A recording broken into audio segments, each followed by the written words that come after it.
Hi hello नमस्कार. Lifestyle with केतकीमध्ये मोठ्या व्हिडिओमध्ये सगळ्यांचं स्वागत आहे. तर आज बनवला आहे उपीट उपमा. तर त्याची रेसिपी तुमच्यासोबत शेअर करणार आहे. तर तेल तापवून घेतलेलं आहे. मोठे 2 चमचे तेलामध्ये तुम्हाला हवे इतके शेंगदाणे टाकून छान फ्राय करून झाले की त्यामध्येच मोहरी तडतडू द्यायची.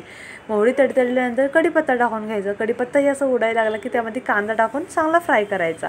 कांदा खूप करपवायचा पण नाही आणि कच्चाही ठेवायचा नाही, थोडाफार फ्राय करायचा.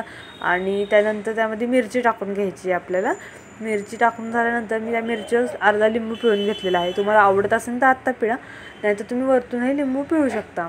तर मी लिंबू पिळून घेतलेला आहे. छान फ्राय झाल्यानंतर त्यामध्ये मी 2 वाट्या रवा घेतलेला आहे. 2 वाट्या रवा हा 4 ते 5 ब्रेड उपीट होतं ह्याच्यामध्ये.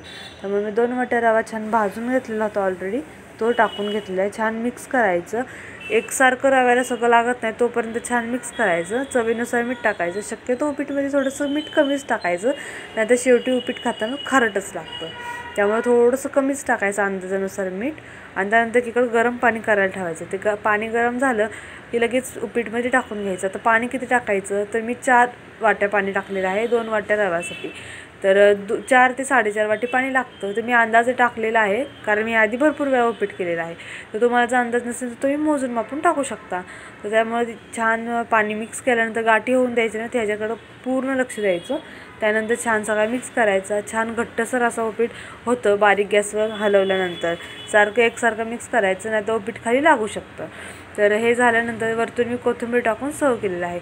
तर माझे व्हिडिओज कसे वाटतात तुम्हाला हे सांगायला विसरू नका. जास्तीत जास्त शेअर करायचा व्हिडिओ. आणि माझे व्हिडिओ खूप लोक बघतात पण सबस्क्राईबच करत नाही, तर माझे व्हिडिओ सबस्क्राईबही करत जावा. Bye bye.